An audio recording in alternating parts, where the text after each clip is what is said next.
ওয়ালা তাকরাবুজ জিনা ইন্নাহু কানা ফাহিশাতাও ওয়া সাআ সাবিলা।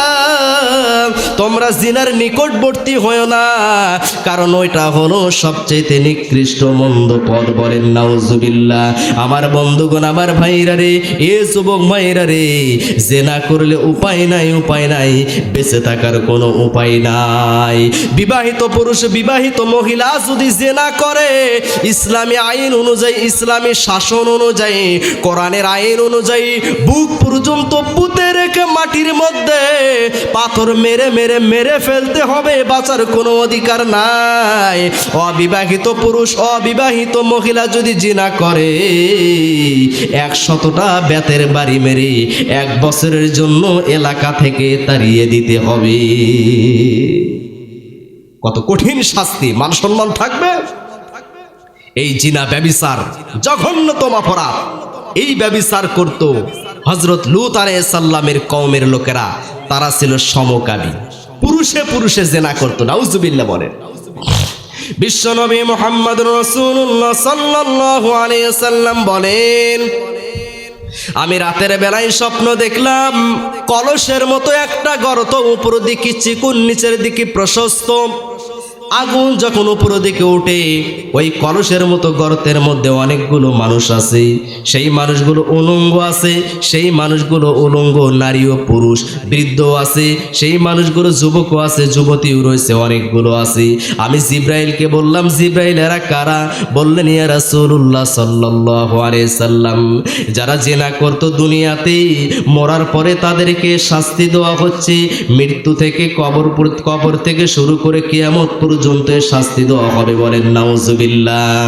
আমার বন্ধুগণ, আমার ভাইরা, আল্লাহ রাব্বুল আলামিন 3 ব্যক্তির দিকে কিয়ামতের দিন তাকাবেন না, তাদের কোনো গুনাহ মাফ করবেন না, তাদেরকে পবিত্র করবেন না। এই 3 ব্যক্তি কারা জানেন? বিশ্বনবী সাল্লাল্লাহু আলাইহি ওয়াসাল্লাম বলছেন, 1 নাম্বার শাইখুন জানিন, বৃদ্ধ বয়সে যারা জিনা করে, ও মালিকুন কাজ্জাব, যারা মিথ্যাবাদী শাসক, ওয়াইলুন মুস্তাকবিরুন, যারা দরিদ্র হওয়ার পরও অহংকারী করে। বিশ্বনবী সাল্লাল্লাহু আলাইহি সাল্লাম বলছেন, এই 3 ব্যক্তির সঙ্গে আল্লাহ কিয়ামতের দিন কথা বলবেন না, তাদের দিকে তাকাবেন না, তাদের গুনাহ মাফ করবেন না, তাদের জন্য রয়েছে যন্ত্রণাদায়ক শাস্তি। বলেন নাউজুবিল্লাহ। যারা বুড়া বয়সে জিনা ব্যভিচার করে, আল্লাহ এদের মাফ করবেন না, এদের জন্য রয়েছে জাহান্নাম। আর যারা নেতা হওয়ার জন্য বলে, ভোটের আগে বলে বেকা ব্রিজ সোজা করে দিব, সোজা ব্রিজ বেকা করে দিব, জোরে বলেন কথা ঠিক না বেটি? ভোট হয়ে গেলে 5 বছর নেতার কোনো খবর নেই। ও মালিকুন কাজ্জাব, যারা মিথ্যাবাদী শাসক, মিথ্যাবাদী যারা নেতা, এদের অবস্থা এমন হবে, আল্লাহ তাদেরকে কখনো মাফ করবেন না, ক্ষমা করবেন না। আমার বন্ধুগণ, আমার ভাইরা, গভীর মনোযোগ দিয়ে শুনতে হবে। যারা জিনা ব্যভিচার করে, আল্লাহ রাব্বুল আলামিন বলেছেন, ওয়ালা তাকরাবুজ জিনা ইন্নাহু কানা ফাহিশাতাও ওয়া সাআ সাবিলা। তোমরা জিনার নিকটবর্তী যেও না, কারণ ওটা অত্যন্ত মন্দ এবং অশ্লীল পথ। এ যুবক ভাইরা রে, এই শীতের মধ্যে রাতের বেলা ল্যাপের মধ্যে লুকিয়ে, কম্বলের মধ্যে লুকিয়ে, ইমোতে, মেসেঞ্জারে, হোয়াটসঅ্যাপে তোমার বান্ধবীর সঙ্গে, প্রেমিকার সঙ্গে কথা বলছো। আল্লাহে, আল্লাহর কসম করে বলি, বিশ্বনবী সাল্লাল্লাহু আলাইহি সাল্লাম বলছেন, হাতের জিনা হলো স্পর্শ করা, চোখের জিনা হলো দেখা, আর মুখের জিনা হলো কথা বলা, পায়ের জিনা হলো সেই উদ্দেশ্যে হেঁটে যাওয়া। আমার যুবক ভাইরা রে, তুমি একটা যুবতী মেয়ের সঙ্গে কথা বলছো, জিনা করছো, তুমি চোখ দিয়ে পর্নোগ্রাফি দেখছো, তুমি জিনা করছো। এই জিনা করলে এমন শাস্তি হবে, এই জিনা করলে মহামারী চলে আসবে, এই জিনা করলে গজব নেমে আসবে। আল্লাহ রাব্বুল আলামিন বললেন, ইন্না বাতুশা রাব্বিকা লাশাদীদ, নিশ্চয় তোমার প্রতিপালকের পাকড়াও বড়ই কঠিন। আল্লাহ রাব্বুল আলামিন একদল ফেরেশতা পাঠিয়ে দিলেন হযরত ইব্রাহিম আলাইহিস সালামের বাড়িতে। এবার আল্লাহর নবী হযরত ইব্রাহিম আলাইহিস সালাম তার একটা বাছুর ছিল, বাছুর গরু জবাই করে ওই ফেরেশতাদেরকে খাবার দিল সামনে। আর আল্লাহর নবী ইব্রাহিম আলাইহিস সালাম খাবার খাচ্ছিলেন, কিন্তু দেখলেন ফেরেশতারা খাবার খায় না। নবী ইব্রাহিম ভয় পেয়ে গেলেন। কারণ কি জানেন, সেই সময় যে কোনো ব্যক্তিকে মারলে তার বাড়িতে কোনো ব্যক্তি খাবার খাইতো না। নবী ইব্রাহিম আলাইহিস সালাম যখন ভয় পেয়ে গেলেন, ওই ফেরেশতারা বললেন, আপনি ভয় পাবেন না, ভয় পাবেন না, কেননা আমরা হলাম ফেরেশতা, লূত আলাইহিস সালামের কওমকে আমরা ধ্বংস করে দেওয়ার জন্য আসছি। কারণ ওরা পুরুষে জিনা ব্যভিচার করে। বলেন নাউজুবিল্লাহ। আমাদের বাংলাদেশে কয়েকদিন আগে টাঙ্গাইলের ঘটনা, মেয়ে বিয়ে করছে, বারে মাথা নষ্ট। এগুলো কি সমাজে বলা যায়? এক মেয়ে আরেক মেয়েকে বিয়ে করে, এক পুরুষ আরেক পুরুষকে বিবাহ করে, অথচ আল্লাহ পুরুষের জন্য নারী রেখেছে, তাদেরকে বিবাহ করবে। এগুলো হচ্ছে লূত আলাইহিস সালামের জাতির লোকদের নিদর্শন। আল্লাহর গজবে ধ্বংস হয়ে যাবে। আমার বন্ধুগণ, আমার ভাইরা, হযরত ইব্রাহিম আলাইহিস সালাম বলেন, আপনারা কেন খাবার খান না? বলে, আমরা ফেরেশতা, ফেরেশতারা খাবার খায়। এ বলেন, ফেরেশতারা খাবার খায়? ফেরেশতারা পুরুষ, মহিলা, হিজড়া না। আল্লাহ রাব্বুল আলামিন ওদেরকে ওইভাবেই তৈরি করেছেন। ফেরেশতারা পুরুষও না, মহিলাও না, হিজড়াও না, তৃতীয় লিঙ্গও না। বন্ধুগণেরা, ওরা শুধু আল্লাহর ইবাদতই করে যায়। আমার আল্লাহ রাব্বুল আলামিন ওই ফেরেশতা পাঠিয়ে দিলেন ইব্রাহিম আলাইহিস সালামের বাড়িতে। এবার ইব্রাহিম আলাইহিস সালামকে বললেন, ও ইব্রাহিম, লূত আলাইহিস সালাম সারা এবং তার অনুসারী সারা ওই জাতির লোকেরা ধ্বংস হয়ে যাবে। তবে একটা কথা, লূত আলাইহিস সালামের স্ত্রীও ধ্বংস হয়ে যাবে। নবীর স্ত্রী গজবে ধ্বংস হয়ে যাবে। আশ্চর্য ঘটনা। আমরা মনে করি আমাদের স্ত্রীরা হয়তো ভালো না, নবীদের স্ত্রীও এরকম ছিল। নূহ আলাইহিস সালামের ছেলে কেনান নূহ আলাইহিস সালামের কথা মানেনি, আল্লাহর গজবে প্লাবনে ধ্বংস হয়ে গেছে। লূত আলাইহিস সালামের স্ত্রী ধ্বংস হয়ে গেছে। তো আপনার স্ত্রী ভালো হবে, মন্দ হবে, এটা স্বাভাবিক, মন্দ হতেই পারে। নবীর স্ত্রী মন্দ হয়েছে, আপনার স্ত্রীও খারাপ হতে পারে। আল্লাহর নবী মুহাম্মদুর রাসূলুল্লাহ সাল্লাল্লাহু আলাইহি সাল্লাম সাহাবীদেরকে বললেন, মহিলা সাহাবীদেরকে বললেন, ও মহিলারা, তোমরা বেশি বেশি সদকা করো, বেশি বেশি দান করো, কেননা আমি তোমাদেরকে জাহান্নামের মধ্যে বেশি দেখেছি। বিশ্বনবী মুহাম্মদুর রাসূলুল্লাহ সাল্লাল্লাহু আলাইহি সাল্লাম একদিন সূর্যগ্রহণের সময় নামাজ পড়ছেন। সূর্যগ্রহণ হলে নামাজ পড়তে হয়, নামাজ পড়াটা হলো সুন্নাহ। এ মুসলমান ভাইরা, আমার বন্ধুগণেরা, এবার আল্লাহর নবী মুহাম্মদ সাল্লাল্লাহু আলাইহি সাল্লাম সূর্যগ্রহণের সময় নামাজ পড়ছেন। নামাজ পড়তে সামনের দিকে একটু এগিয়ে গেলেন, আবার পিছনের দিকে ফিরে আসলেন। নামাজের পর সাহাবীরা জিজ্ঞেস করে, ইয়া রাসূলুল্লাহ সাল্লাল্লাহু আলাইহি সাল্লাম, আমরা নামাজের মধ্যে দেখলাম আপনি সামনের দিকে গেলেন, আবার পিছনের দিকে ফিরে আসলেন, কারণটা কি? আল্লাহর নবী সাল্লাল্লাহু আলাইহি সাল্লাম বললেন, ওরে সাহাবীরা, আমি আজকে জান্নাত দেখলাম, জাহান্নাম দেখলাম, এবং জান্নাতের মধ্যে থেকে এক গুচ্ছ ফল নেওয়ার আশা করতাম। যদি আমি সেই ফলটা নিতাম, তাহলে কিয়ামত পর্যন্ত তোমরা খাইতে ওই ফল শেষ হইতো না। বলুন সুবহানাল্লাহ। আমার বন্ধুগণ, আমার ভাইরা, বিশ্ব নবী সাল্লাল্লাহু আলাইহি সাল্লাম বললেন, আজকে আমি জাহান্নাম দেখলাম, আজকের মতো ভয়াবহ আমি আর কখনো দেখিনি। ওই জাহান্নামের মধ্যে দেখলাম অধিকাংশ নারী। সাহাবারা বললেন, ইয়া রাসূলুল্লাহ, কি কারণে? আল্লাহর নবী মুহাম্মদ সাল্লাল্লাহু আলাইহি সাল্লাম বলেন, ও সাহাবীরা রে, তারা কুফরি করে, তারা কুফরি করে। সাহাবারা বললেন, ইয়া রাসূলুল্লাহ সাল্লাল্লাহু আলাইহি সাল্লাম, তারা কি আল্লাহর সঙ্গে কুফরি করে? বিশ্ব নবী সাল্লাল্লাহু আলাইহি সাল্লাম বললেন, না না না না না না না, তারা আল্লাহর সঙ্গে কুফরি করে না, তারা স্বামীর সঙ্গে কুফরি করে। কেননা তুমি যদি তোমার স্ত্রীকে সারা জীবন ভালো কিছু করো, তোমার মধ্যে সামান্য ত্রুটি পেলে বলবে এর সংসারে এসে আমি জীবনে শান্তি পাইলাম না। কথা ঠিক না বাটি? বাজার থেকে লবণ আনতে দেরি হয়েছে, একবারে আপনার গোষ্ঠী উদ্ধার করে ছেড়ে দেয়। এরকম মহিলা আছে না নাই? সারা জীবন ভালো করে দেখবেন, সারা জীবন সুন্দর করে রাখবেন, সামান্য ত্রুটি হলে এর পাল্লায় পরে আর শান্তি পেলাম না। বলে কি বলে না? আল্লাহ নবী মুহাম্মদ সাল্লাল্লাহু আলাইহি ওয়াসাল্লাম বলছেন এই কারণেই নারীরা জাহান্নামে বেশি যাবে।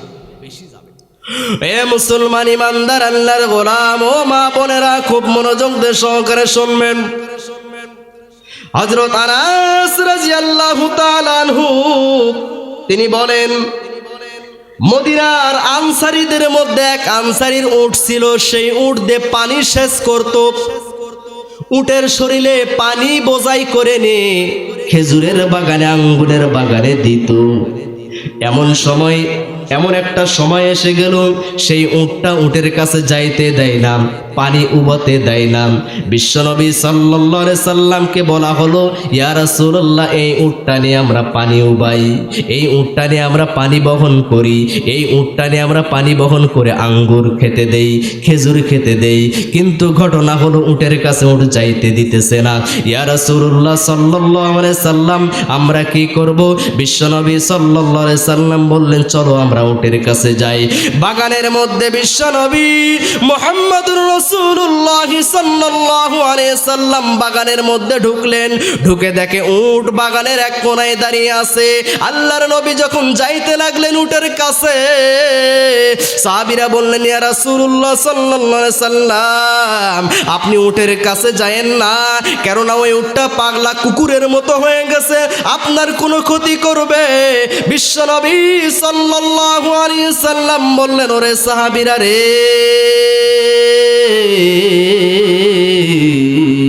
ওই উট আমার কোনো ক্ষতি করতে পারবে না। এই বলে বিশ্বনবী সাল্লাল্লাহু আলাইহি সাল্লাম উটের সামনে গেলেন, আর উটটা নত হয়ে গেল, নত হয়ে নবীকে সিজদা করলেন। বলুন সুবহানাল্লাহ। আমার বন্ধুগণ, আমার ভাইরা, এইটা দেখে সাহাবীরা বললেন, ইয়া রাসূলুল্লাহ সাল্লাল্লাহু আলাইহি সাল্লাম, উট একটা প্রাণী যদি সিজদা করতে পারে তাহলে আমরাই বেশি হকদার আপনাকে সিজদা করার জন্য। বিশ্বনবী সাল্লাল্লাহু আলাইহি সাল্লাম বলেন, ওরে সাহাবীরা, না না না না, মানুষ হইয়া মানুষকে সিজদা করা জায়েজ নাই।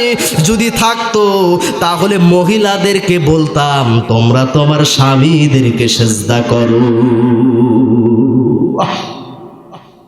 স্বামী এমন মর্যাদাপূর্ণ মানুষ স্ত্রীর নিকটে যে তারা সিজদা পাওয়ার যোগ্য, কিন্তু আল্লাহকে সিজদা করা বাদ দেয়, আর কাউকে সিজদা করা জায়েজ নেই। নবী সাল্লাল্লাহু আলাইহি সাল্লাম এই ঘটনা দেখে, সাহাবের এই ঘটনা দেখে বললেন, উট যদি সিজদা করতে পারে আমরা কেন সিজদা করতে পারবো না আপনাকে? বললেন যে না না, আমাকে সিজদা করা লাগবে না, কারণ যদি আমি সিজদা করার জন্য বলতাম তাহলে নারীকে বলতাম তাদের স্বামীকে যেন সিজদা করে। সুবহানাল্লাহ বলেন। আমার বন্ধুগণ, আমার ভাইরা, বিশ্বনবী সাল্লাল্লাহু আলাইহি সাল্লাম বলছেন, একজন পুরুষের, একজন স্বামীর পা থেকে মাথা পর্যন্ত যদি ঘা হয়ে যায় আর যদি পোকা দেয়, স্ত্রী যদি জিহ্বা দিয়ে চাটিয়ে চাটিয়ে পোকাগুলো তুলে, এ মুসলমান ভাইরা, আমার বন্ধুগণেরা, বিশ্বনবী সাল্লাল্লাহু আলাইহি সাল্লাম বললেন, তবুও স্বামীর ঋণ পরিশোধ করতে পারবে না। বলুন সুবহানাল্লাহ। আমার ভাইরা, আমার বন্ধুগণেরা, ও মা বোনেরা, তবে মা বোনদের জন্য জান্নাতে যাওয়া একেবারে সহজ। 4টা কাজ যদি করে, 1 নাম্বার, ইদা সাল্লাতিল মারআতুল খামসু, যদি 5 ওয়াক্ত নামাজ আদায় করে।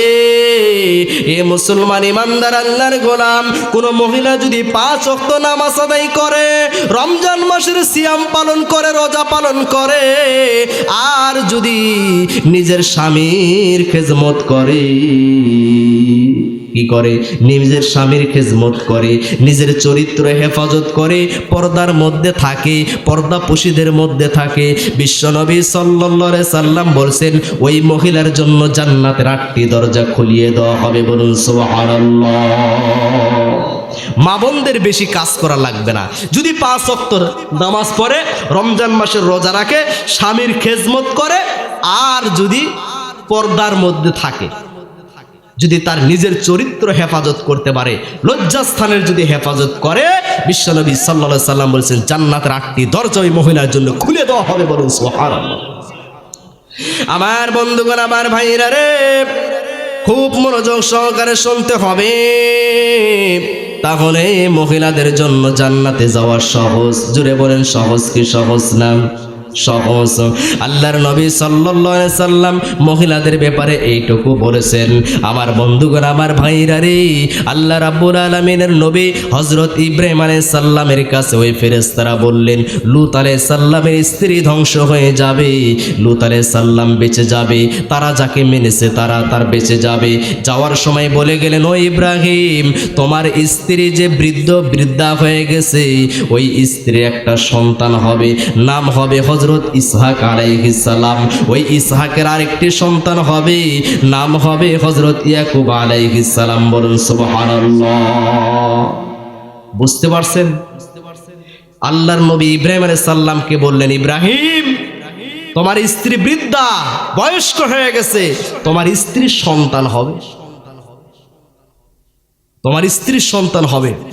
হযরত সারা আলাইহিস সালাম আশ্চর্য হয়ে গেলেন, আমি বয়স্ক হয়ে গেছি, চুল পাকে গেছে, আমার সন্তান কেমনে হবে? বলছেন আল্লাহ যদি চায় তাহলে হবে, আল্লাহ যদি দেয় তাহলে হবে।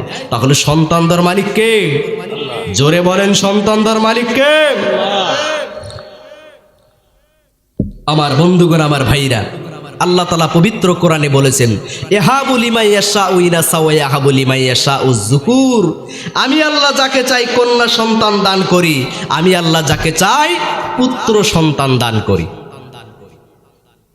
আও ইউজাউযুহুম যুকরানা ওয়া ইনাসা, আমি আল্লাহ যাকে চাই কন্যা পুত্র উভয় দান করি। ওয়া ইয়াজআলু মান ইয়াশাউ আকিমা, আমি আল্লাহ যাকে চাই বন্ধা করিয়ে দেই। বন্ধা করে দেয় কি দেয় না? আমাদের সমাজে দেখবেন কারো মেয়ে আছে তো অনেকগুলো মেয়ে, 4-5টা মেয়ে, আবার কাহারে দেখবেন ছেলে, 4-5টা ছেলে, মেয়ে নাই। আবার কাহারে দেখবেন ছেলে মেয়ে উভয় আছে, আবার কাউকে দেখবেন আল্লাহ তাআলা বন্ধা করিয়ে দিয়েছেন, কোনো সন্তানই নাই। তাহলে সন্তান দেওয়ার মালিক কে? জোরে কথা বলবেন, সন্তান দেওয়ার মালিক কে? এ মুসলমান ভাইরা, আমার বন্ধুগণেরা, মরা মানুষ কি সন্তান দিতে পারে? জোরে বলেন পারে। তাহলে আমরা কেন মরা মানুষের কবরে যাইয়া বলি, ওগো বাবা মানিক পীর, এসেছি তোমার দ্বারে হইয়া নিতান্ত অধীর। ওগো বাবা মানিক পীর, দয়া করে একটি ছেলে দাও না আমার কোলে তুলে, আমি ছেলে কোলে নিয়ে এখানে আসি। বাবা তোমায় দিব জোড়া 2টা খাসি, আর পেট ভরিয়ে খাইয়া দিব 100 ফকির। ওগো বাবা মানিক পীর, জোরে বলেন কথা ঠিক না বাটি? আমার বন্ধুগণ, আমার ভাইরা রে, সন্তান দেওয়ার মালিক হচ্ছেন আমার আল্লাহ, অথচ এই আল্লাহর কাছে সন্তান না চাইয়া বগুড়ার মহস্থান ঘরে বাইজিদ বোস্তামির কবরে যাইয়া, সিলেটের শাহজালালের মাজারে যাইয়া উপর হয়ে পড়ে সেজদায় পড়ে বলে, ওগো বাবা আমাদেরকে সন্তান দাও। অথচ আল্লাহ তাআলা বলছেন, ইয়াহাবু লিমান ইয়াশাউ ইনাসা ওয়া ইয়াহাবু লিমান ইয়াশাউ যুকুর। আমি আল্লাহ তাআলা যাকে চাই কন্যা সন্তান দেই, পুত্র সন্তান দেই। আমি আল্লাহ যাকে চাই কন্যা পুত্র উভয় দান করি।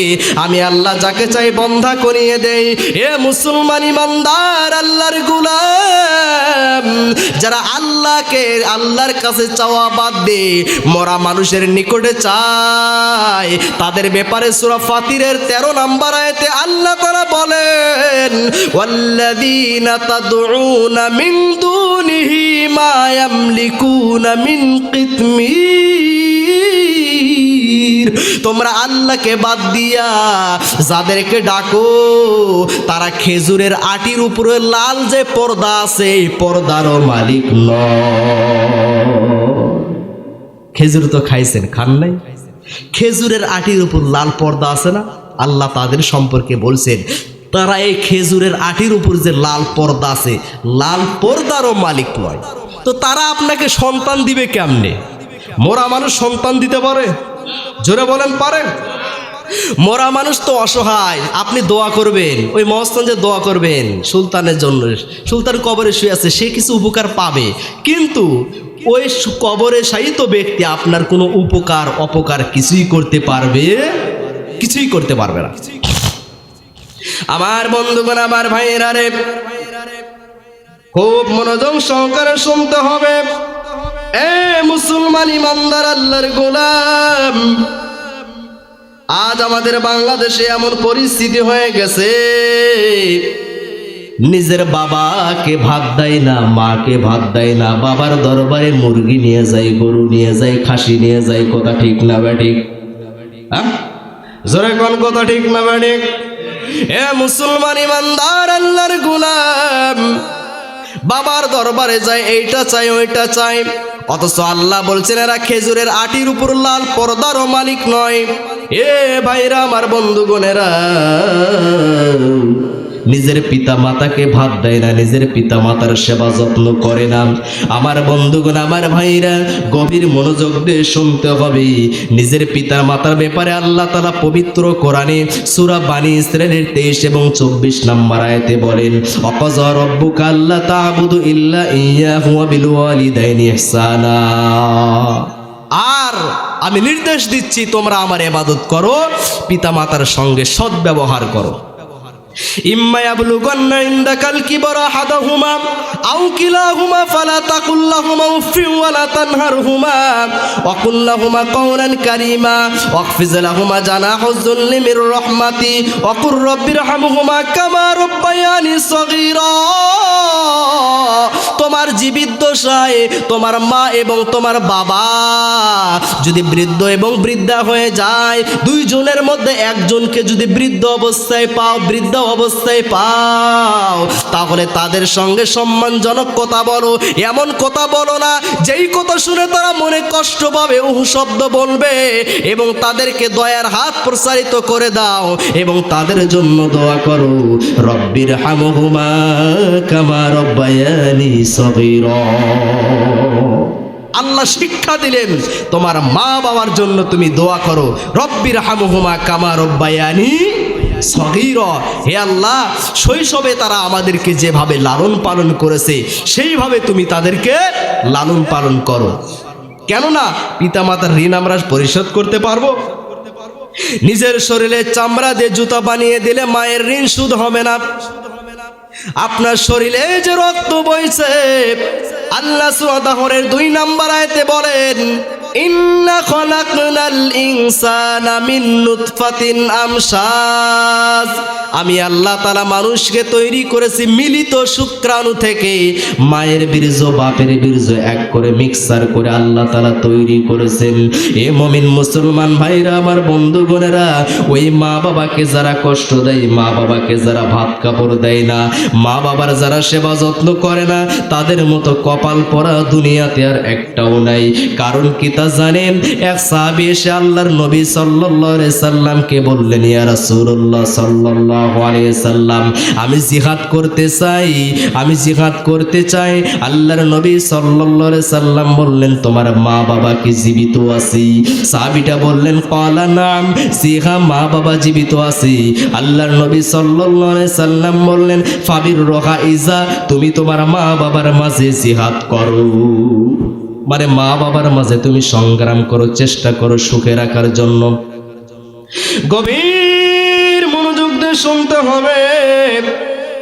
আব্দুল্লাহ বিন ওমর রাদিয়াল্লাহু তাআলা আনহু থেকে বর্ণিত, বিশ্বনবী মুহাম্মদুর রাসূলুল্লাহ সাল্লাল্লাহু আলাইহি সাল্লামের নিকটে এক সাহাবী এসে বললেন, ইয়া রাসূলুল্লাহ সাল্লাল্লাহু আলাইহি সাল্লাম, আমি হিজরত করতে চাই এবং জিহাদ করতে চাই।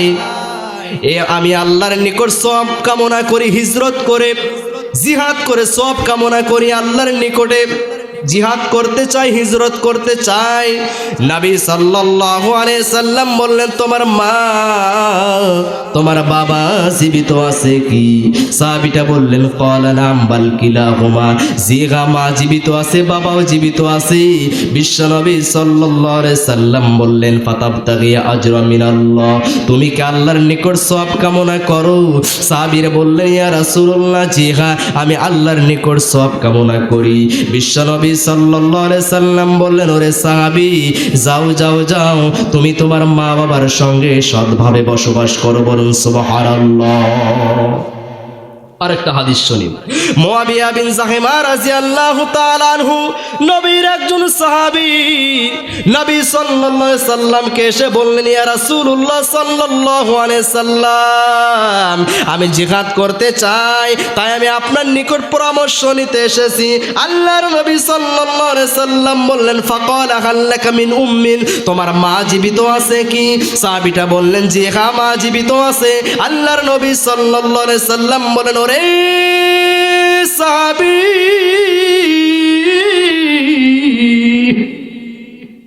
ক্বালা ফালজামহা ফাইন্নাল জান্নাতা তাহতা রিজলাইহা, তুমি তোমার বাড়িতে চলে যাও, তোমার মায়ের সেবা যত্ন করো, তোমার মায়ের খেদমত করো, কেননা তোমার মায়ের পায়ের নিচে তোমার জান্নাত, বলুন সুবহানাল্লাহ।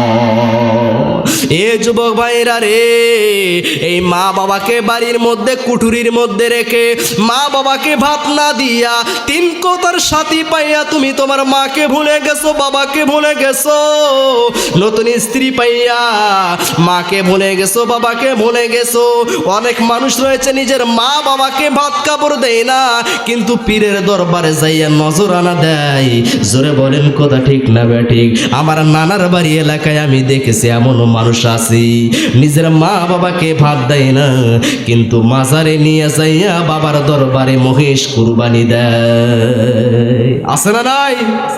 অথচ বিশ্বনবী সাল্লাল্লাহু আলাইহি সাল্লাম বললেন কি জানেন? এ মুসলমান ভাইরা, আমার বন্ধুগণেরা, জিহাদ করতে আল্লাহর নবী নিষেধ করলেন। কারণ কি জানেন? জিহাদ হলো সর্বোচ্চ আমল। ওই জিহাদ করলে জান্নাতে যাওয়া যাবে, জান্নাতুল ফিরদাউস আল্লাহ দিবেন। জিহাদ হচ্ছে সর্বোচ্চ আমল। জিহাদ করলে রক্ত জমিনে পড়ার আগে আল্লাহ গুনাহ মাফ করে দিবেন। জান্নাতের মধ্যে একজন পুরুষের 72টা স্ত্রী দিবেন। জোরে বলেন, কয়টা স্ত্রী দিবেন? 72টা স্ত্রী দিবেন। অথচ নবী সাল্লাল্লাহু আলাইহি সাল্লাম বলেন, ওরে সাহাবীরা, তোমরা জিহাদ করো না, জিহাদ করা বাদ দিয়ে তোমরা তোমাদের মা বাবার সেবা যত্ন করো, যদি তোমার মা বাবা বেঁচে থাকে, বলুন সুবহানাল্লাহ। আমার বন্ধুগণ, আমার ভাইরা, খুব মনোযোগ দিয়ে শুনতে হবে। আব্দুল্লাহ বিন মাসউদ রাদিয়াল্লাহু তাআলা আনহু নবীর একজন সাহাবী, আল্লাহর নবীকে প্রশ্ন করলেন, আইয়ুল আমালি হাব্বু ইলাল্লাহ, হে আল্লাহর নবী সাল্লাল্লাহু আলাইহি সাল্লাম, আল্লাহর নিকটে কোন আমলটা সবচেয়ে প্রিয়? আল্লাহর নবী সাল্লাল্লাহু আলাইহি সাল্লাম বললেন, ও আব্দুল্লাহ ইবনে মাসউদ, আল্লাহর নিকট সবচেয়ে প্রিয় আমল হলো ক্বালাস সালাতু আলা ওয়াক্তিহা, যত সময়ে নামাজ আদায় করা, বলুন সুবহানাল্লাহ। তারপর বললেন, ইয়া রাসূলুল্লাহ, কুলতু সুম্মা আইয়ু, তারপর কি? রাসূল সাল্লাল্লাহু আলাইহি সাল্লাম বললেন, ক্বালা বিররুল ওয়ালিদাইন, পিতামাতার সেবা যত্ন করা। তারপর বললেন, ইয়া রাসূলুল্লাহ সাল্লাল্লাহু আলাইহি সাল্লাম, তারপর কি? নবী সাল্লাল্লাহু আলাইহি সাল্লাম বললেন, ক্বালাল জিহাদু ফি সাবিলিল্লাহ, আল্লাহর পথে জিহাদ করা, বলুন সুবহানাল্লাহ। এ মুসলমান ইমানদার, আল্লাহর গোলাম, আল্লাহর নিকট প্রিয় আমল হলো, সর্বোচ্চ আমল হলো কি? যে যথা সময়ে নামাজ আদায় করা। আল্লাহর নিকট সবচেয়ে প্রিয় আমল হলো যথা সময়ে নামাজ আদায় করা, ঠিক সময়ে নামাজ আদায় করা। নামাজ আদায় করা হচ্ছে সবচেয়ে প্রিয় আমল, কিন্তু এই নামাজ পড়তে হবে সময় মতো। আজ আমাদের বাংলাদেশে এমন মুসলমান আছে রে ভাই, জোহরের নামাজ আসরের আগে, আসরের নামাজ মাগরিবের আগে, মাগরিবের নামাজ এশার আগে। জোরে বলেন, পড়ে কি পড়ে না? নামাজ পড়ে কিন্তু সময় অনুযায়ী পড়ে না। আছে না নাই? মা বোনদের মধ্যে আছে, হুজুর কাজ কামের কারণে মাগরিবের নামাজ পড়তে পারি না, রান্না বান্না জুড়ে দে এশার আগে হয়ে যায়। কথা ঠিক না ভাই? ঠিক। আর আমরা দোহাই দেখি এখন কাজ কামের সময় ঠিক মতো আমরা নামাজ কালাম পড়তে পারি না, তাই জোহরের নামাজ আসরের আগে, আসরের নামাজ মাগরিবের আগে। অথচ বিশ্ব নবী সাল্লাল্লাহু আলাইহি ওয়াসাল্লাম কি বলেছেন জানেন? এ মুসলমান ইমানদার আল্লাহর গোলাম, আল্লাহর নবী সাল্লাল্লাহু আলাইহি সাল্লাম বলেছেন যারা নামাজের হেফাজত করে না, সময় অনুযায়ী নামাজ পড়ে না, তাদের হাসর হবে ফিরআউনের সঙ্গে, হামানের সঙ্গে, মুসা আলাইহিস সালামের চাচাতো ভাই ধনকুবের কারুনের সঙ্গে, এবং মক্কার সবচেয়ে বড় কাফের উবাই বিন খলফের সঙ্গে, মক্কার ব্যবসায়ী উবাই সঙ্গে। বলেন নাউযুবিল্লাহ। আমার বন্ধুগণ, আমার ভাইরা রে, গভীর মনোযোগ দিয়ে শুনতে হবে। যারা নামাজ পড়ে কিন্তু সময় অনুযায়ী পড়ে না, জোহরের নামাজ আসরের আগে, আসরের নামাজ মাগরিবের আগে, যত সময়ে ঠিক মতো নামাজ পড়ে না, এদের হাসর হবে কার সঙ্গে জানেন? ফেরাউনের সঙ্গে, হামানের সঙ্গে, উবাই বিন খলফের সঙ্গে, কারুনের সঙ্গে। আর যারা নামাজ পড়ে না তাহলে তাদের হাসর হবে কার সঙ্গে? চিন্তা করা দরকার আছে না নাই? অথচ আমাদের বাংলাদেশে এমন মুসলমান আছে, তারা কি বলে জানেন? হুজুর নামাজ না পড়লাম আমাদের ঈমান ঠিক আছে। বলে কি বলে না? নামাজ না পড়লাম ঈমান ঠিক আছে। আহা, নবীর সাহাবীরা বলছেন লা ঈমান লিমান লা সালাতা লাহু, লা সালাতা লিমান লা ঈমান সালাতা লাহু। যে ব্যক্তি নামাজ পড়ে না তার ঈমানই নাই, যে ব্যক্তি নামাজ পড়ে না তার ঈমানই নাই। অথচ আমরা কি বলি? নামাজ না পড়লাম হুজুর আমাদের ঈমান ঠিক আছে। ঈমান থাকবে? জোরে বলেন, ঈমান থাকবে? এই কথাটা সম্পূর্ণ ভুল। আমার বন্ধুগণ, আমার ভাইরা, বলতেছিলাম আব্দুল্লাহ বিন মাসউদ রাদিয়াল্লাহু তাআলা আনহু। শুনেন, আমার ওয়াজ হয়তো আপনারা ভালো লাগতেছে না, কারণ আমি বুঝতে পারতেছি। কারণ হলো আমি ওই কমেডিয়ান বক্তা না, আমি কমেডিয়ান বক্তা না। যে কমেডিয়ান বক্তারা গান বলে, গজল বলবে, আমার 3 ঘন্টা 4 ঘন্টা আলোচনা করব আপনাদের সামনে, আল্লাহর কসম একটা গজল আমি বলবো না। কারণ একটা কোরআন হাদিসের মাহফিল, আমি সরাসরি কোরআন আর হাদিস থেকে আলোচনা করে যাব আপনাদের সামনে। ওটাওটি করবেন না, চুপচাপ থাকবেন, ভালো না লাগলে বলবেন, শেষ করে দিব। আমার বন্ধুগণ, আমার ভাইরা, খুব মনোযোগ সহকারে শুনতে হবে। আব্দুল্লাহ বিন মাসউদ রাদিয়াল্লাহু তাআলা আনহু নবী সাল্লাল্লাহু আলাইহি সাল্লামকে জিজ্ঞেস করলেন, আইয়ুল আমালি হাব্বু ইলাল্লাহ, হে আল্লাহর নবী সাল্লাল্লাহু আলাইহি সাল্লাম, কোন আমল আল্লাহর নিকট প্রিয়? আল্লাহর নবী সাল্লাল্লাহু আলাইহি সাল্লাম বললেন, ক্বালা সালাতু আলা ওয়াক্তিহা, যত সময়ে নামাজ আদায় করা। যারা নামাজ পড়ে না তাদের অবস্থা কেমন হবে জানেন? এ মুসলমান ইমানদার আল্লাহর গোলাম, যারা নামাজ পড়ে না তারা জাহান্নামে যাবে। সরাসরি পবিত্র কোরআনের আয়াত থেকে ঘোষণা এসেছে। তারপরও যারা বলে ঈমান ঠিক আছে, তাদের কথাটা হলো ভুল। নামাজ পড়তে হবে আপনাকে, যত সময়ে ঠিক মতো নামাজ পড়তে হবে। যদি নামাজ না পড়েন তাহলে আপনি মুসলমান দাবি করতে পারবেন না। নামাজ না পড়লে বেঁচে থাকার কোনো অধিকার নাই। ইমাম শাফি, ইমাম মালিক, ইমাম আহমদ বিন হাম্বল রাহমাহুল্লাহ, এই 3 জন ইমাম বলেছেন যারা নামাজ পড়ে না এক কূপ দিয়ে কাল্লা কেটে আলাদা করে ফেলে দিতে হবে। একমাত্র ইমাম আবু হানিফা রাহমাহুল্লাহ বলেছেন যারা নামাজ পড়ে না তাদেরকে জেলখানায় বন্দী করতে হবে। মুসলমান ভাইরা, আমার বন্ধুগণেরা, ইমাম মালিক রাহমাহুল্লাহকে তার ছাত্ররা জিজ্ঞেস করলেন, ও ইমাম মালিক, যারা নামাজ পড়ে না তাদের জানাজা পড়ব কি পড়ব না, তাদের ব্যাপারে আপনি কি বলেন? ইমাম মালিক রাহমাহুল্লাহ বলেন, রাস্তায় যদি কোনো কুকুর মরে তোমরা কি করো? বলে, পায়ে দড়ি লাগাইয়া আমরা পুঁতিয়ে রাখি, মাটির মধ্যে টানি নিয়ে যাইয়া। ইমাম মালিক বলেন, যে সমস্ত মানুষ নামাজ পড়ে না ওদের জানাজা পড়ানোর দরকার নাই, কুকুরের মতো পুঁতিয়ে রাখো। বলেন নাউজুবিল্লাহ। এ যুবক ভাইরা রে, রাত 1টায় নেইমার মেসির খেলা দেখতে পারো, সারা রাত ঘুমানোর পরে 5:30টায় 6:30টায় ফজরের নামাজ হয়, নামাজ পড়তে পারে না। জোরে বলেন কথা ঠিক না ব্যাটিং? এরা আরো বলে আমরা নবীকে ভালোবাসি, এরা ফেসবুকে পোস্ট দেয় জুম্মা মোবারক, কথা ঠিক না ব্যাটিং? আমার বন্ধুগণ, আমার ভাইরা, 2 ঈদে নামাজ পড়ে, বাকি 11 মাস 28 দিন পড়ে না, কথা ঠিক না ব্যাটি? রমজান মাসে নামাজ পড়ে 11 মাস পড়ে না, জুমার দিনে পড়ে 1 সপ্তাহ পড়ে না। আল্লাহে আল্লাহর কসম করে বলি, এই সমস্ত মুসল্লির জন্য বড়ই দুর্ভাগ্য রয়েছে। আল্লাহর নবী মুহাম্মদ সাল্লাল্লাহু আলাইহি সাল্লাম বলেন, আমি রাতের বেলায় স্বপ্ন দেখলাম এক ব্যক্তি জমিনে শুয়ে আছে, আরেক ব্যক্তির হাতে বিশাল বড় একটা পাথর। এই পাথর নিয়ে ওই ব্যক্তির মাথায় মারছে, আর পাথর দিয়ে ছিটকে যে 10 হাত দূরে পড়ছে। যেই ব্যক্তির মাথায় মারলো, পাথর মারার সঙ্গে সঙ্গে মাথাটা চূর্ণ বিচূর্ণ হয়ে গেল, মাথাটা গলিয়ে গেল, মাথাটা ছাতুর মতো হয়ে গেল। আমি জিজ্ঞেস করলাম, ও জিব্রাইল, এই ব্যক্তির শাস্তি কেন দেওয়া হচ্ছে? বলছেন, ইয়া রাসূলুল্লাহ সাল্লাল্লাহু আলাইহি সাল্লাম, এরা ফরজ নামাজ ইচ্ছা করে ত্যাগ করছে। যারা নামাজ পড়ে না, নামাজ যারা পড়ে না, মরার পর থেকে শুরু করে কিয়ামত পর্যন্ত হাজার হাজার বছর তাদেরকে শাস্তি দেওয়া হবে। বলেন নাউজুবিল্লাহ। এ মুসলমান ইমানদার আল্লাহর গোলাম, নামাজ না পড়লে পাথর মারা হবে।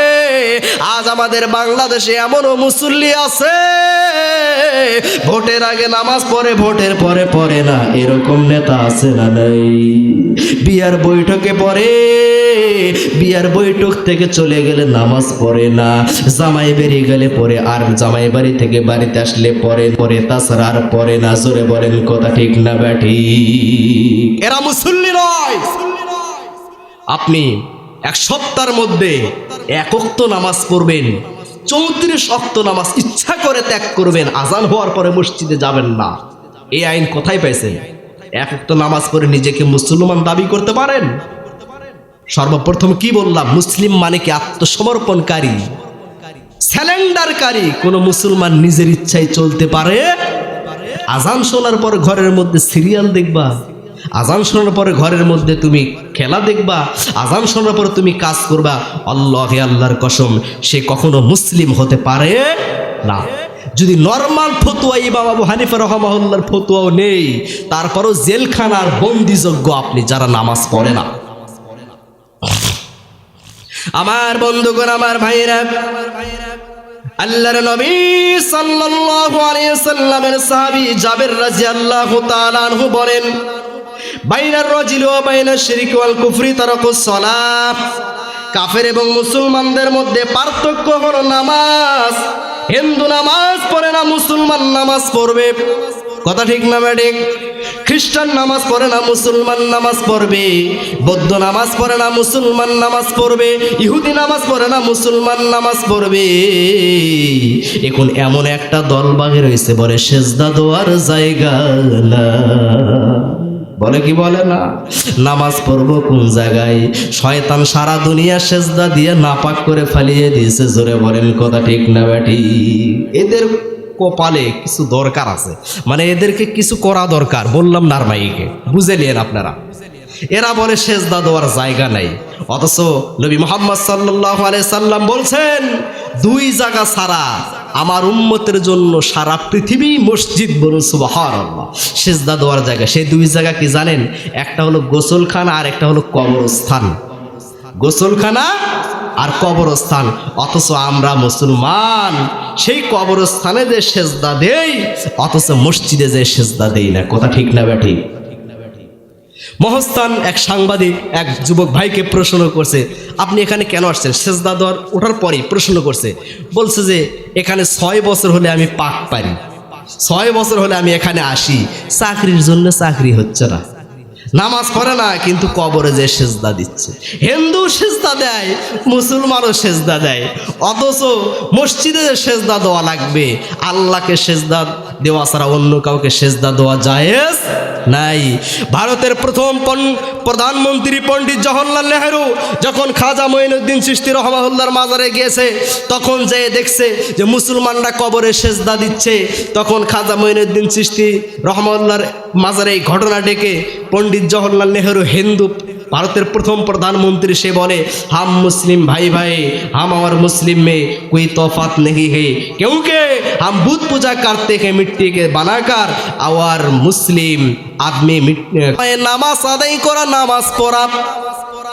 যারা সময় মতো নামাজ পড়ে না, নামাজ পড়ে সময় মতো পড়ে না, রুকু করে কাকের মতো, সেজদা দেয় কাকের মতো, মারে আর উঠে, ঠুকুর দেয় আর উঠে, এরকম মুসল্লি আছে না নাই? এ মুসলমান ইমানদার আল্লাহর গোলাম, তাদের হাসর হবে ফেরাউনের সঙ্গে, হামানের সঙ্গে, ওবাই বিন খলফের সঙ্গে, কারণের সঙ্গে। বলেন নাউজুবিল্লাহ। এরপর বিশ্বনবী সাল্লাল্লাহু আলাইহি সাল্লাম বললেন আল্লাহর কাছে প্রিয় আমল হলো পিতা মাতার সেবা যত্ন করা। এরপর বললেন আল্লাহর কাছে প্রিয় আমল হলো আল্লাহর পথে জিহাদ করা। এ মুসলমান ভাইরা আমার, বন্ধুগণেরা, খুব মনোযোগ সহকারে শুনতে হবে। মা বাবার সেবা যত্ন করলে গুনাহ মাফ হয়ে যায়। আল্লাহর নবীর সাহাবী আব্দুল্লাহ বিন ওমর রাদিয়াল্লাহু তাআলা আনহু বলেন, এক সাহাবী এসে নবী সাল্লাল্লাহু আলাইহি সাল্লামকে বললেন, ইয়া রাসূলুল্লাহ সাল্লাল্লাহু আলাইহি সাল্লাম, আযনাবতু যানবান কাবীরান ফাহাল্লি তাওবাতুন। হে আল্লাহর নবী সাল্লাল্লাহু আলাইহি সাল্লাম, আমি গুনাহ করেছি, আমার জন্য কোনো তাওবা আছে কি? আমার জন্য তাওবার সুযোগ আছে কি? আল্লাহর নবী সাল্লাল্লাহু আলাইহি সাল্লাম বললেন, আলাকা ওয়ালিদানি, তোমার মা জীবিত আছে কি? সাহাবীটা বললেন লা, কলনার মা জীবিত নাই। নবী সাল্লাল্লাহু আলাইহি সাল্লাম বললেন, ক্বালা খালাতুন, তোমার খালা জীবিত আছে কি? সাহাবীটা বললেন, জি হ্যাঁ, খালা জীবিত আছে। আল্লাহর নবী সাল্লাল্লাহু আলাইহি সাল্লাম বললেন, ফাবিরহাইজা, তুমি তোমার খালার সেবা যত্ন করো। বলুন সুবহানাল্লাহ। এ মুসলমান ভাইরা আমার, বন্ধুগণেরা, নবী তো বলতে পারতেন তুমি তাওবা করো। নবী তাওবার কথা না বলে কি বললেন জানেন? তোমার মা জীবিত আছে কি? সাহাবী বললেন না না, মা জীবিত নাই। নবী বললেন তোমার খালা বেঁচে আছে কি? সাহাবী বললেন খালা বেঁচে আছে। আল্লাহর নবী বললেন খালার সেবা যত্ন করো। তার মানে মায়ের পরই খালার স্থান। খালার সেবা যত্ন করলে যদি গুনাহ মাফ হয়ে যায়। এ যুবক মায়েরা রে, জন্মদাতা মার খেজমত করলে আল্লাহ গুনাহ মাফ করবে কি করবে না? নতুন বউ পাইয়া মাকে ভুলে গেছো, অথচ এই মা তোমার জন্য কষ্ট করেছে 3 সময় বেশি। আল্লাহর নবী সাল্লাল্লাহু আলাইহি সাল্লামের নিকটে এক সাহাবী এসে বললেন, ইয়া রাসূলুল্লাহ সাল্লাল্লাহু আলাইহি সাল্লাম, আমার নিকটে সবচেয়ে অধিক সৎ ব্যবহার পাওয়ার যোগ্য কে রাখে? বিশ্বনবী সাল্লাল্লাহু আলাইহি সাল্লাম বললেন তোমার মা। সাহাবীটা বললেন, ইয়া রাসূলুল্লাহ, তারপর কি? রাসূল বললেন তোমার মা। তারপর বললেন, ইয়া রাসূলুল্লাহ, তারপর কি? আল্লাহর নবী বললেন তোমার মা। তারপর বললেন, ইয়া রাসূলুল্লাহ, তারপর কি? নবী বললেন তোমার বাবা। বলুন সুবহানাল্লাহ। মায়ের কথা 3 বার বলেছেন, কারণ মা 3 সময় কষ্ট করে বেশি। 1 নাম্বার 10 মাস 10 দিন গর্ভে ধরে লালন পালন করে। 2 নাম্বার 2 বছর দুধ পান করায়। 3 নাম্বার জন্মের সময় কষ্ট হয়। অনেক মা আছে জন্মের সময় নিজে মৃত্যুবরণ করেছে, সন্তান বেঁচে আছে। জোরে বলেন কথা ঠিক না ব্যাঠিক? এ যুবক ভাইরা রে, কয়েক মাস আগেকার ঘটনা তো আপনারা নেটে দেখেছেন। নেটে খবরটা ভাইরাল হয়ে গেছে। মা ট্রাকের চাপায় পড়ে সন্তান পেট ফেটে বাহির হয়ে গেছে। জোরে বলেন কথা ঠিক না ব্যাঠিক? ওই সন্তান আজও বেঁচে আছে। আল্লাহর নবী সাল্লাল্লাহু আলাইহি সাল্লাম বললেন তোমার মায়ের সেবা যত্ন করো, তোমার মায়ের সেবা যত্ন করো, তোমার মায়ের সেবা যত্ন করো। কেননা আল্লাহর নবী সাল্লাল্লাহু আলাইহি সাল্লাম বলছেন, আল জান্নাতু তাহতা রিজলাইহা, পিতা মাতার পায়ের নিচে সন্তানের জান্নাত। বলুন সুবহানাল্লাহ। ওই হাদিসে তো বলছিলাম মায়ের পায়ের নিচে জান্নাত, আল্লাহ নবী সাল্লাল্লাহু আলাইহি সাল্লাম বললেন বাপের পায়ের নিচেও সন্তানের জান্নাত। এই জান্নাতকে ঘরের এক কোণায় রেখে তুমি বড় বড় কোটিপতি হইয়া মসজিদে লক্ষ টাকা দান করে তোমার নেকি হবে না। আজ দেখবেন যারা উচ্চ শিক্ষার জন্য বিদেশে যায়, যারা আলেম হতে চায় না, আলেমদের দেখতে পারে না, যারা এগুলো শিক্ষাকে ফকিরা বিদ্যা বলে, তাদের পিতা মাতা দেখবেন বৃদ্ধাশ্রমে। কথা ঠিক না ঠিক? কয়জন আলেমের পিতা মাতাকে দেখেছেন যারা বৃদ্ধাশ্রমে আছে? আমার ভাইরা, আমার বন্ধুগণেরা, পিতা মাতার সেবা যত্ন করতে হবে। কারণ আল্লাহ তাআলা বলেছেন অকাযা রব্বুকা আল্লা তা'বুদু ইল্লা ইয়্যা, আমি নির্দেশ দিচ্ছি তোমরা আমার ইবাদত করো। আল্লাহর ইবাদতের পাশাপাশি ওয়াবিল ওয়ালিদাইনি ইহসানা, আল্লাহর ইবাদতের পাশেই মাতা পিতার মর্যাদা দিয়ে মাতা পিতাকে সম্মানজনক আসলে আল্লাহ তাআলা বসিয়ে রেখেছেন। বলুন সুবহানাল্লাহ। এই মাতা পিতার মর্যাদা না দিয়ে অন্য মানুষের কথা শুনে, পাড়া প্রতিবেশীর কথা শুনে পিতা মাতাকে কষ্ট দেন, আল্লাহর কসম, বৃদ্ধ পিতা মাতা পাওয়া অবস্থায় যে জান্নাত কিনে নিতে পারলো না, বিশ্বনবী সাল্লাল্লাহু আলাইহি সাল্লাম বলেছেন সে ধ্বংস হবে, সে ধ্বংস হবে, সে ধ্বংস হবে। বলেন নাউজুবিল্লাহ। কারণ হলে কি তা জানেন? এ মুসলমান ইমানদার, আল্লাহর গোলাম, আল্লাহর নবী সাল্লাল্লাহু আলাইহি সাল্লাম একদিন মেম্বারের প্রথম সিঁড়িতে পা রেখে, মসজিদের মধ্যে 3 থাকের মেম্বার আছে না নাই? এই মেম্বারের প্রথম সিঁড়িতে পা রেখে বললেন আমিন, দ্বিতীয় সিঁড়িতে পা রেখে বললেন আমিন, তৃতীয় সিঁড়িতে পা রেখে বললেন আমিন। নামাজ পড়ে সাহাবারা জিজ্ঞেস করলেন ইয়া রাসূলুল্লাহ সাল্লাল্লাহু আলাইহি সাল্লাম, এইরকম তো আপনি কোনোদিনও করেন না। আল্লাহর নবী সাল্লাল্লাহু আলাইহি সাল্লাম বললেন ওরে সাহাবীরা রে,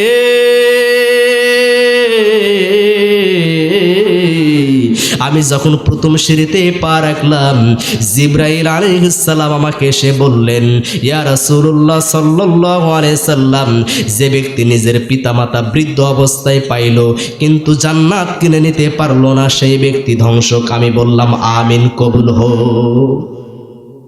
আমি যখন দ্বিতীয় সিঁড়িতে পা রাখলাম, জিবরাইল আলাইহিস সালাম আমাকে বললেন ইয়া রাসূলুল্লাহ সাল্লাল্লাহু আলাইহি সাল্লাম, যেই ব্যক্তি রমজান মাস পাইল কিন্তু নিজের গুনাহ মাফ করে নিতে পারলো না, সেই ব্যক্তি ধ্বংস হোক। আমি বললাম কবুল হোক, আমিন, কবুল হোক।